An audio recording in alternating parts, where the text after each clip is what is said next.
ಶಾಶ್ವತವಾಗಿ ಒಂದಾದ್ರು ಶಿವು ಪಾರು.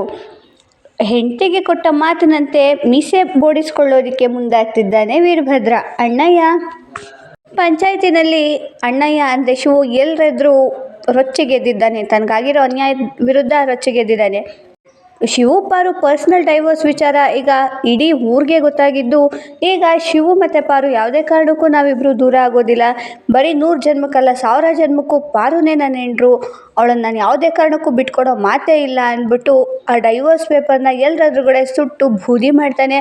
ಅದನ್ನ ನೋಡಿ ಪಾರು ತುಂಬ ಖುಷಿ ಆಗ್ತಾಳೆ. ಶಿವು ಪಾರು ಮನೆಗೆ ಬರ್ತಾರೆ. ಪಾರು ಹತ್ರ ಶಿವು ಕ್ಷಮೆ ಕೇಳ್ತಾನೆ. ಸುಮ್ಮನೆ ಅವಾಗ ಎಲ್ಲರ ಎದುರುಗಡೆ ಅಷ್ಟೊಂದೆಲ್ಲ ಮಾತಾಡ್ಬಿಟ್ಟೆ ಪಾರು, ದಯವಿಟ್ಟು ನನ್ನ ಮೇಲೆ ಕೋಪ ಮಾಡ್ಕೋಬೇಡ, ಬೈಬೇಡ, ನೀನು ನನ್ನ ತಂಗಿರ ಮದುವೆ ಆಗೋವರೆಗೂ ಮನೇಲಿ ಇದ್ಬಿಡು, ಅಷ್ಟೇ ಕೇಳ್ಕೊಳ್ಳೋದು ಅಂತೆಲ್ಲ ಕೇಳ್ಕೊತಿರುವಾಗ ಪಾರು ಕೂಡ ಇಲ್ಲ ನಾನು ಎಲ್ಲಿಗೂ ಹೋಗೋದಿಲ್ಲ ನಿನ್ನನ್ನು ಬಿಟ್ಟು ಅಂತೆಲ್ಲ ಹೇಳ್ತಾ ನನಗೆ ಡೈವರ್ಸು ಬೇಡ ಅಂತೆಲ್ಲ ಖುಷಿಯಾಗಿ ಹೇಳಿ ಶಿವನ ತಬ್ಕೊತಾಳೆ. ಇನ್ನು ಈ ಕಡೆ ವೀರಭದ್ರ ತನ್ನ ಮನೆಯಲ್ಲಿ ತನ್ನ ಚೇಲಗಳ ಹತ್ರ ಹೇಳ್ತಾ ಇರ್ತಾನೆ, ಬಗ್ಗಿ ನಿಂತರೆ ಸಿಡ್ದೇಳ್ತಾರೆ ಅನ್ನೋದನ್ನ ಕೇಳ್ಪಟ್ಟಿದ್ದೆ, ಆದರೆ ಇವತ್ತು ಶಿವು ಕೆಲಸ ಮಾಡಿಬಿಟ್ಟ ಅಂತ ಊರ್ಕೊಂಡು ಸಾಯ್ತಾ ಇರ್ತಾನೆ. ಅದೇ ಟೈಮಲ್ಲಿ ಸುಶೀಲಾ ಮತ್ತು ಸಾವಿತ್ರಿ ವೀರಭದ್ರನ ಹೆಂಡ್ತಿರು ಇಬ್ಬರು ಬರ್ತಾರೆ. ವೀರಭದ್ರ ದುರಹಂಕಾರದಿಂದನೇ ಏನು ಬಂದಿದ್ದು ಅಂತ ಕೇಳಿದಾಗ, ರೀ ನಿಮಗೇನೋ ತಂದಿದ್ದೀನಿ ಕಣ್ರಿ, ಇದು ನಿಮಗೋಸ್ಕರ ನಾನೇ ತಂದಿದ್ದೀನಿ ಅಂತ ಒಂದು ತಟ್ಟೆನಲ್ಲಿ ಏನೋ ಒಂದು ಬಟ್ಟೆ ಮುಚ್ಕೊಂಡ್ಬಂದಿರ್ತಾಳೆ. ಅದನ್ನು ವೀರಭದ್ರನ ತೆಗಿಯೋಕ್ಕೆ ಹೇಳ್ತಾಳೆ. ವೀರಭದ್ರ ಅದನ್ನು ತೆಗೆದ್ರೆ ಶೇವಿಂಗ್ ಮಾಡೋ ಶೇವರ್ ಇರುತ್ತೆ.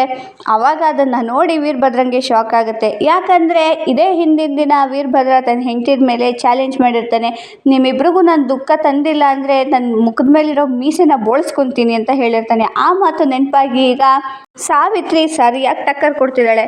ರೀ ನೀವು ಹೇಳಿದ್ರಲ್ಲ, ಈಗ ಅದೇ ರೀತಿ ಮಾತಿನಂತೆ ನಡ್ಕೊಳ್ರಿ, ತೊಗೊಳ್ರಿ, ಬೋಳಿಸ್ಕೊಳ್ರಿ ಮೀಸೆನ ಅಂದ್ಬಿಟ್ಟು ತೊಗೊಂಬಂದು ಶೇವರ್ ಕೊಡ್ತಾ ಇದ್ದಾಳೆ.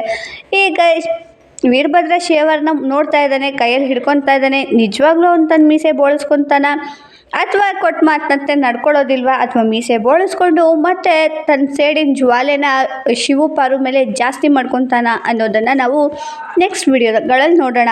ಮತ್ತೆ ನೆಕ್ಸ್ಟ್ ವಿಡಿಯೋದಲ್ಲಿ ಸಿಗೋಣ. ಅಲ್ಲಿವರೆಗೂ ಬಾಯ್ ಬಾಯ್.